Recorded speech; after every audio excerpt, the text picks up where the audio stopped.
রাজা জ্ঞানের রাজা রসিক রাজা গোপাল ভাঁড় হাসির রাজা জ্ঞানের রাজা রসিক রাজা গোপাল ভাঁড় হাসির রাজা।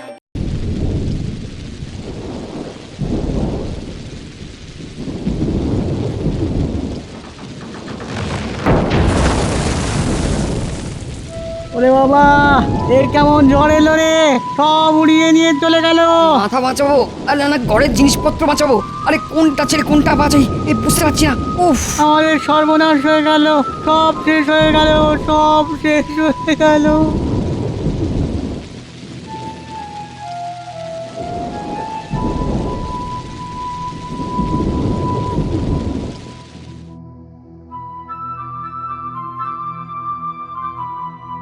ব্যাপার কি মহারাজ, আপনি ওরকম মুখ ভার করে বসে আছেন কেন? তা মুখ ভার করে থাকবো না তো কি আনন্দে দুহাত তুলে নিচে বেড়াবো? আপনি কি তবে মহারাজ কয়েকদিন আগে হয়ে যাওয়া ওই ঝড় ঝঞ্ঝায় পূব গায়ের ক্ষয়ক্ষতি নিয়ে ভাবছেন? একদম ঠিক, ওই চিন্তাতেই আমার মনটা আনচান আনচান করছে। তবে মহারাজ, এরকম কোনো চিন্তা নেই যার সমাধান নেই, তাই সবাই মিলে হাত লাগালে সবকিছুই সামলে ফেলা যাবে। বলছো তার মানে পূব গাঁয়ের প্রজাদের মুখে আবার হাসি ফোটানো যাবে? আপনি বলছেন যখন তখন না হয় চেষ্টা করা যেতে পারে, তবে কার কার মুখে হাসি ফোটাবেন মহারাজ? প্রজা কি আর একটা দুটো? কাকে ছেড়ে কার কথা ভাববেন? আবার আবার তুমি ফড়ন কাটছো। ভাবলে ভাবলে একজন দুজন নয়, সবার কথাই ভাবতে হবে। আগে আপনার মতো প্রজাদরদি রাজা থাকতে প্রজারা কেন কষ্টে থাকবে মহারাজ?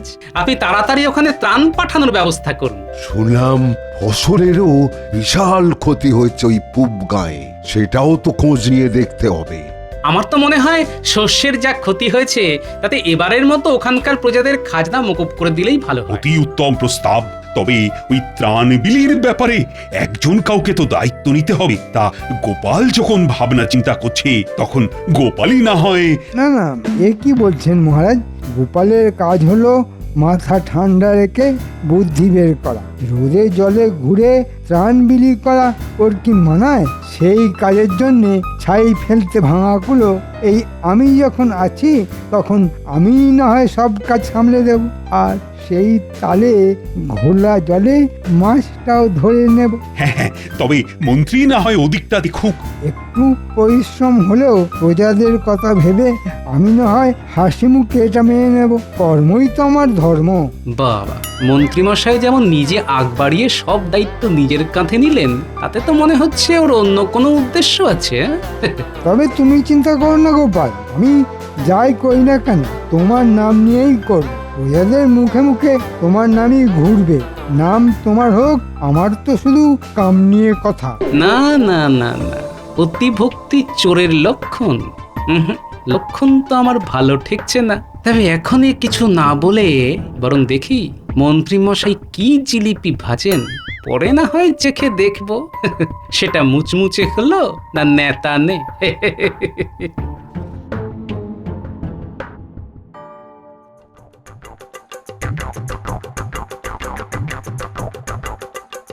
তাই তাই তাই খুব গায়ে যাই, লা লা লা লা লা, লুটে পুটে খাই। ও ফুর্তি যে আর ধরছে না দেখছি। বলি ব্যাপারটা কি? ত্রাণ বিলি করতে হবে, মানে যাকে বলে কোষাগার থেকে মুঠো মুঠো নিয়ে দু চারটে করে প্রজাদের দিতে হবে। মা, এ আবার কি অলক্ষণে কথা? এতে এত আনন্দ পাওয়ার কি আছে? আরে বাবা, কথাতেই তো বলে যত যত কান্না তত তত হাসি, যা টাটকা তাই বাসি। তাই এই ত্রাণ বিলির ব্যাপারটা বাসি হওয়ার আগেই টাটকা টাটকা নিজেরটা বুঝে নিতে হবে। দাঁড়াও দাঁড়াও দাঁড়াও, ফর্দটা লিখে ফেললি। কিন্তু তুমি আবার কিসের ফর্দ বানাবে? জামা, জুতো, আতর, শৌখিন, পাগড়ি। না না না না, কোনোটাই বাদ দেবো না। না না, আর একটু ভেবে দেখি, কিছু যদি বাদ চলে যায়। কেন গো, সত্যি সত্যি বড়সড় দাও মারবে এবার? হ্যাঁ, সে আর বলতে, মহারাজ যা দিতে বলেছে আমি তা দেব না, আর মহারাজ যা নিতে বারণ করেছে আমি সেটা বেশি বেশি করে নেব। বলো কি বলো কি? তার মানে তো একেবারে দুদিক দিয়ে লাভ। হ্যাঁ, সেই জন্যই তো আমি আগ বাড়িয়ে দায়িত্বটা নিজের কাঁধে নিয়েছি গিন্নি। কিন্তু প্রতিবারে যেমন হয় এবারেও তেমন শেষমেশ গোপাল এসে আমাদের বাড়া ভাতে ছাই ফেলে দেবে না তো? তবে শোনো গিন্নি, এবারে আমি এমন একটা ফুন্দি এঁটেছি যে ছাই ফেলা তো দূরের কথা, উল্টে গোপাল মুখে চুনকালি মেখে সারা পাড়া ঘুরবে।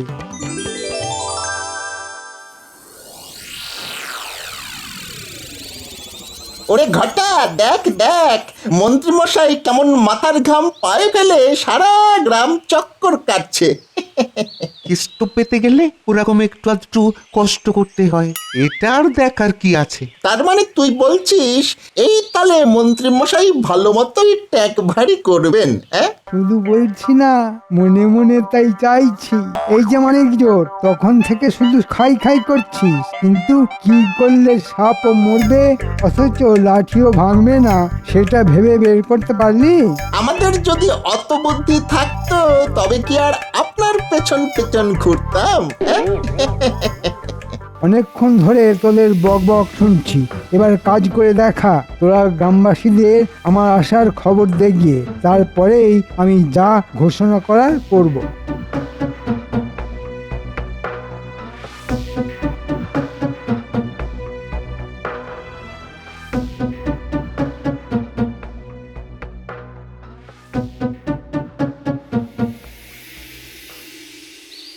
এই যে কে কোথায় আছো?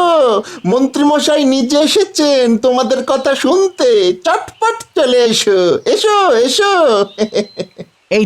এই তো মন্ত্রী মশাই এসেছেন, এবার তবে আমাদের কিছু সুরাহা হবে। চল চল, আমাদের ক্ষয়ক্ষতির কথা সব গুছিয়ে বলি। আমার তো মনে হয় আমরা বলার আগে মন্ত্রী মশাই নিজের থেকেই কিছু ঘোষণা করবেন। এই তো আস্তে আস্তে সবাই এসে পড়ছে। ও, তোমাদের দেখে, তোমাদের কথা ভেবে আমার মন কেঁদে কেঁদে উঠছে। ইচ্ছে করছে হাত উপর করে তোমাদের সাহায্য করি, কিন্তু সবই কি আর আমার ইচ্ছে অনিচ্ছের ওপর নির্ভর করে? এই রে, মন্ত্রী মশাই মনে হচ্ছে উল্টো সুর ধরেছেন। হ্যাঁ হ্যাঁ, আমারও তো তাই মনে হচ্ছে। তবে শোনো, কে কোথায় কিভাবে কলকাঠি নাচছে।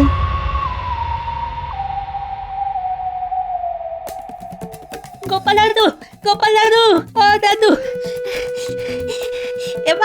এবার মনে হচ্ছে একটা কিছু হবে। মানে কানাঘুষো যা শুনছি তাতে তো মনে হচ্ছে বড় সড়ক কোনো একটা গন্ডগোল হচ্ছে। আরে অত হাঁপাচ্ছিস কেন? বেশ বেশ বেশ, আগে একটু জিরিয়ে নে। ও আগে একটু শান্ত হয়ে দাঁড়া দেখি, তারপরে বল কি হয়েছে। ঠিক কি হয়েছে সেটা পুটি ভালো বলতে পারবে, ওর কাছেই শোনো। পুবগাঁয় একটা কুটুম বাড়িতে গিয়েছিলাম, সেখানে গিয়েই শুনলাম আর কদিন পরে পুবগাঁয়ের লোকজন এদিকেই আসবে দল বেঁধে। ওফ, মোক্ষম সময় গেছিলি তো তুই। আমিও তো এটাই চাইছিলাম রে, ওই গ্রামে কোথায় কি হচ্ছে সেই খবরটা জোগাড় করি। এদিকে আসছে মানে একেবারে আমার কাছে। হ্যাঁ গো দাদু, পুটি তো তাই বলছে। এতক্ষণে বোধহয় সবাই কোমর বেঁধে ফেলেছে। ওরা বারবার তোমার নাম করে কি সব বলছিল, তুমি নাকি মহারাজের মাথাটা ঘুরিয়েছো। তবে ওরা একটা হেস্তনেস্ত করেই ছাড়বে।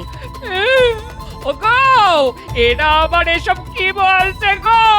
হ্যাঁ গো, হ্যাঁ গো বলি, এ কি সর্বনাশ! পল্লী কারা সব আসছে, আর কিসের কি হেস্তনেস্ত করবে ওরা? ওগো, তুমি আবার মহারাজের মাথা কবে ঘোরালে? এখন আমাদের কি হবে গো? হ্যাঁ, আরে বাবা, এতগুলো প্রশ্ন যদি তুমি একসঙ্গে করো তাহলে আমি কি করে উত্তর দেবো বলো তো? রান্নাবাটি ছেড়ে তুমি যদি কান্নাকাটি নিয়ে পড়ো তবে তো আমার কারবারে আরো কেরোসিন হয়ে যাবে। বলি তোমার কি মনে হচ্ছে আমি শখ করে কাঁদছি? বলি এদিক ওদিক থেকে এসে লোকরা মুখ ঝামটা দেবে আর আমি হাসি হাসি মুখ করে বসে থাকবো? এই দেখো, তুমি বসবে না লাফাবে সেটা পরে ভাবছি।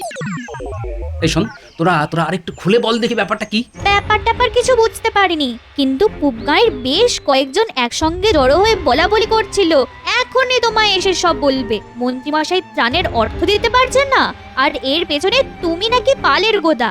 নেহা তুমি আছো বলে নাকি ওরা প্রথমে সব মেনে নিয়েছিল, তবে এবার আর ধৈর্য রাখতে পারছে না। তবে এটা আমি শুনেছি, ওরা বলছিল এমন অসময় মহারাজ কোথায় পাশে এসে দাঁড়াবেন তা নয়, উল্টে তোমার কথা শুনে যা নয় তাই করলো। মন্ত্রী মশাইও নাকি বলেছে তোমাকেই জবাবদিহি করতে হবে। ওরা তাই আগে তোমায় ধরবে, তারপরে সবাই মিলে মহারাজের কাছে যাবে। এই হ্যাঁ রে, ওরা কি খুব রেগেছিল? মানে মাথাটা বেশ গরম ছিল। দাঁড়াও, কি বললি তোরা? অসময়ে পাশে দাঁড়ানো? মন্ত্রী মশাই বলেছে ত্রাণের অর্থ দিতে পারছে না, আর আমি নাকি পালের গোদা। তার মানে মন্ত্রী মশাই ঘোলা জলে মাছ ধরেছে আর আমার নাম করে পিঠ বাঁচানোর মতলব করেছে। ওই দেখ দেখ, নিজের মনেই কেমন যোগ বিয়োগ গুণ ভাগ করছে। দেখ দেখি। ও হ্যাঁ, মনে পড়েছে, অর্থ দ্বিগুণ করে দেওয়া নামে নাকি অর্ধ তোলা হয়েছে গ্রামে। ব্যাপারটা যদি সেই রকমই হয় তাহলে হ্যাঁ, এবার যেন কিছুটা পরিষ্কার হচ্ছে। এই নিজের মনে কি সব ছাইপাশ চিন্তা করে ভিড় করছো বলো দেখি? এবার আর আমি বলবো না গিন্নি, এবার যা বলার মন্ত্রী মশাই নিজের মুখে বলবে। নিজেকে নির্দোষ প্রমাণ করার জন্য দোষীকে দোষ স্বীকার করতেই হবে। তবে তার আগে মহারাজের কাছে একটা খবর পাঠাতে হবে।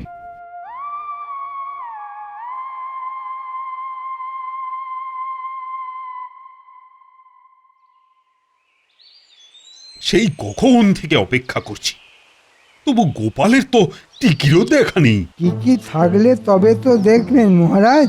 না মানে বলছিলাম যে ওর তো পুরোটাই টাক, তাই টিকি আর পাবেন কোথায়? অথচ আমাকে দেখুন, আপনি ডেকে পাঠিয়েছেন বলে আমি সব কাজ ছেড়ে ছুড়ে আপনার কাছে ছুটে এলাম। সে যাই হোক, কিন্তু সেই মানিক গেল কোথায়? যেমন যা খবর পাঠিয়েছে তাতে তো এতক্ষণে তার এসে পড়ার কথা। বলেন কি মহারাজ, গোপাল আজকাল খবর পাঠিয়ে আপনাকে অপেক্ষা করতে বলছে? বুঝুন তবে, প্রশ্রয় দিয়ে দিয়ে মেয়েটাকে কেমন মাথায় তুলেছেন। তবে আমি বলি কি, গোপালের জন্য অপেক্ষা করে আর ধৈর্যের পরীক্ষা দেবেন না মহারাজ। হ্যাঁ, তার মানে আর কি, গোপাল আর কবে ঠিক সময় এসেছে মহারাজ। চিরটা কাল তো আপনাকে বোকা বানিয়েই চালিয়ে দিল। আচ্ছা আসুক একবার, আমাকে বোকা বানানো বের করছি। বেটাকে আচ্ছা করে জব্দ করব। আমাকে তৈরি থাকতে বলে নিজেরই পাত্তা নেই। সে কি আপনাকে তৈরি থাকতে বলেছে? না না না, আমার তো মনে হচ্ছে আপনি এখানে ভেবে মরছেন আর ওদিকে টেকো আপনার চোখে ধুলো দিয়ে ফুর্তি করছে। বলো কি, গোপাল যে এমন করবে সেটা তো আমি ভাবতেই পারি না। সবই কপাল মহারাজ।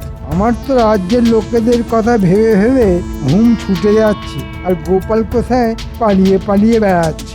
তুমি কিচ্ছু ভেবো না মন্ত্রী, গোপাল যদি তেমন কিছু করে তবে তাকেও আমি কিন্তু ছেড়ে কথা বলবো না। না না না, বেয়াদবি আমি একদম বরদাস্ত করব না। মনে হচ্ছে মহারাজের মাথাটা ভালো মতোই গরম করে দিয়েছি। এবার শুধু গোপাল সামনে এলেই কপাল চাপড়াতে শুরু করে দেবে। কিন্তু গোপালের মতলবটা কি? আচ্ছা মহারাজ, গোপালের দর্শন পাওয়ার জন্য আপনি এত হাঁক পাক করছেন কেন? বলছি একবার যখন এসে পড়েছি তখন সব বলছি। আমি এসে গেছি মহারাজ। এসেছো তো দেখতেই পাচ্ছি, তা সেটা আবার চেঁচিয়ে চেঁচিয়ে বলার কি আছে? দেখুন না মহারাজ, এমন বলছে যেন এসে একেবারে ধন্য করেছে, তার উপর আবার হিয়ালি করছে। বুঝেছি, আমি আসার আগেই নির্ঘাত মন্ত্রী মশাই আমার নামে মহারাজের কান ভারী করেছে, তাই মেপে মেপে পা ফেলতে হবে। তবে মন্ত্রী মশাইকে আজ একেবারে ফসকে বেরোতে দেওয়া চলবে না। বলি, তুমি তো বলেছিলে আমাকে সঙ্গে নিয়ে নগর পরিদর্শনে যাবে, তা কথাটা কি বেমালুম ভুলে মেরেছো?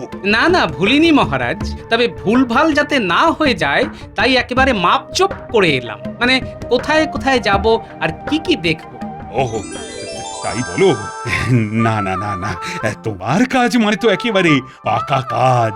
এমন মাপঝোপ করার জন্য একটু আধটু সময় তো লাগতেই পারে। যাব্বা, গোপাল আবার তলে তলে একই ফুল নিয়ে এসেছে। এলো করেছে হাটে হাঁড়ি ভাঙার আগে পাশ কাটিয়ে বেরিয়ে যেতে হবে। হ্যাঁ, আমি এপাশ যাব, মহারাজ ওপাশ যাবেন, আর আপনি মন্ত্রী মশাই একেবারে ধপাস করে পড়ে যাবেন। তাই সাবধানে থাকবেন কিন্তু। যাওয়াই হলো না, তার আগেই কে কোথায় পড়ে থাকবে তাই নিয়ে গবেষণা শুরু হয়ে গেল। ওহ, আরে চলো চলো দেখি দুর্যোগের পরে প্রজারা সব কি কেমন আছে। অবশ্য তার আগে ছদ্মবেশ ধারণ করা ভুলে গেলে চলবে না, তাই না মহারাজ? দেখেছো আরেকটু হলে তো আমি ব্যাপারটা বেমালুম ভুলেই যাচ্ছিলাম। ভাগ্যিস ঠিক সময় মনে করিয়ে দিলে তো গোপাল। না মানে আমি বলছিলাম কি, এই রোদে রোদে কোথায় আর ঘুরবেন মহারাজ? আমি তো প্রজাদের ব্যাপারটা নিজের ঘাড়েই নিয়েছি। না না না না, যাবো না বললে তো হবে না। তোমাকে নিয়ে নগর পরিদর্শনে যাওয়ার পরিকল্পনা তো গোপালই করেছে, তাই আমিও যাব আর তুমিও যাবে। যেতে তো হবেই। আমার বেলায় পাটালি আর গোপালকে দেখলে মহারাজ যেন একেবারে গোলে ঝোলা গুড় হয়ে যায়। কি আর করা যাবে, সবই আমার কপাল।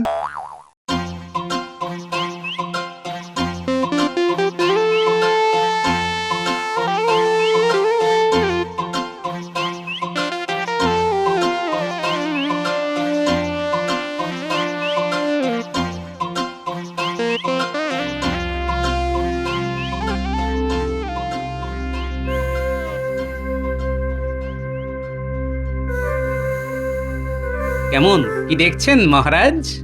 না না না, দেখে তো তেমন সুবিধের ঠেকছে না।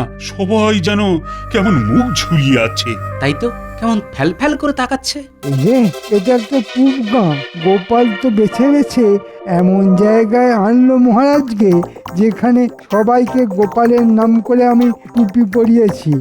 এদের দুর্গতির কথা জানলে যে মহারাজ আমাকে আত্মহরা করে দেবেন। না, ভাবগতিক তো আমার ভালো ঠেকছে না। কি ব্যাপার মন্ত্রী, এদের কাছে কি আমার ভর্তুকির অর্থ এসে পৌঁছয়নি? কেন পৌঁছাবে না মহারাজ? ভালো করে দেখুন, ওরা ফ্যাল ফ্যাল করে তাকাচ্ছে না ফিক ফিক করে হাসছে। আমি তো চোখে কানে শুধু হাসি দেখছি আর হাসি শুনছি। তাই নাকি? এই রে, মন্ত্রী তো আবার আমার সব গুলিয়ে দিল। এই তো তুমিও কি তাই শুনছো নাকি গোপাল? দাঁড়াও বাছাধন, তোমায় আমি শোনাচ্ছি। এই যে ভাই শোনো,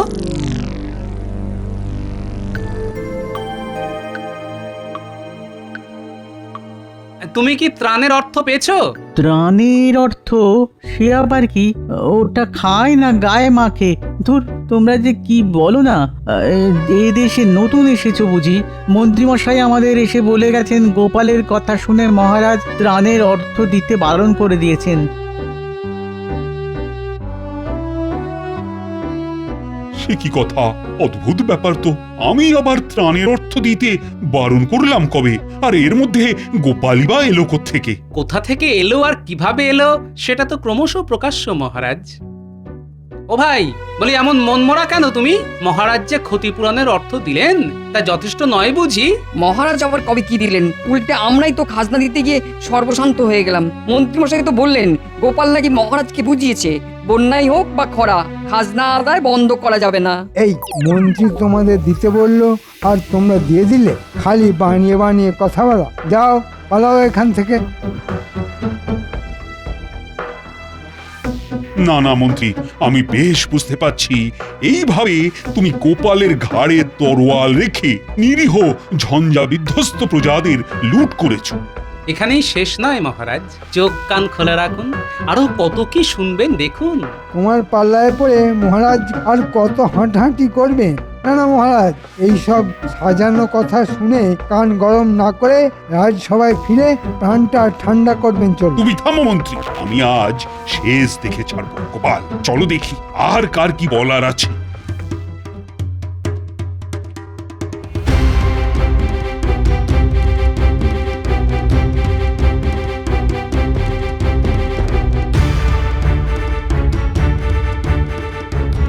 এই তো ভাই, তুমি এমন ফ্যাল ফ্যাল করে তাকিয়ে আছো কেন? মনে সুখ নেই নাকি? না না না না না না, সুখ আসবে বলে মুখ হাঁ করে বসে আছি। দুজন লোক এসে কষ্ট করে জমানো ওই 5টা করে মোহর নিয়ে চলে গেল আর বলে গেল গোপাল নাকি এমন বুদ্ধি খাটিয়েছে যে 1 সপ্তাহ পরেই দ্বিগুণ মোহর ফেরত দিয়ে যাবে। কিন্তু সেই লোক সেই যে গেল, গেল তো গেল, আর এলো না কি, তাই তো? একদম ঠিক। আচ্ছা আর শুধু আমি নয়, আমার মতো ওই 20 জন এইরকম হাঁ করে বসে আছে।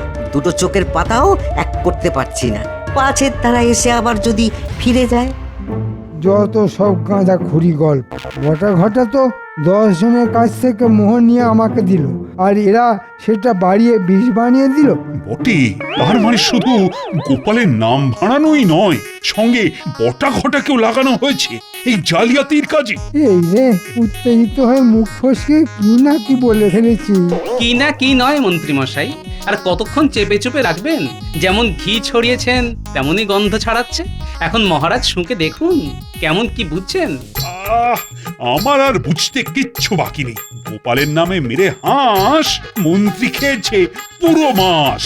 আজকের মধ্যে মন্ত্রী ত্রাণের সব অর্থ বিলি করবে। আজ না যা আমি মুকুব করে দিয়েছি তা ফেরত দেবে। আর আবার কি মহারাজ? আর এই যে অর্থ দ্বিগুণ করা জালিয়াতি, সেই অর্থ গুনে গুনে ফেরত দিতে হবে, আর সেটাও ওই একেবারে দ্বিগুণ করে। এই মরেছে, এই কি মুশকিলে পড়লাম রে বাবা। মুশকিলের আর কি হয়েছে? এরপর গোপালের নামে এই সব জালিয়াতি করার জন্য তোমার আগামী 6 মাসের বেতন কেটে সেই অর্থ গোপালকে দেওয়া হবে। এবারের মতো ছেড়ে দিন মহারাজ, আমাকে আমাকে এইভাবে ধনের প্রাণে মারবেন না মহারাজ, আমাকে ছেড়ে দিন মহারাজ।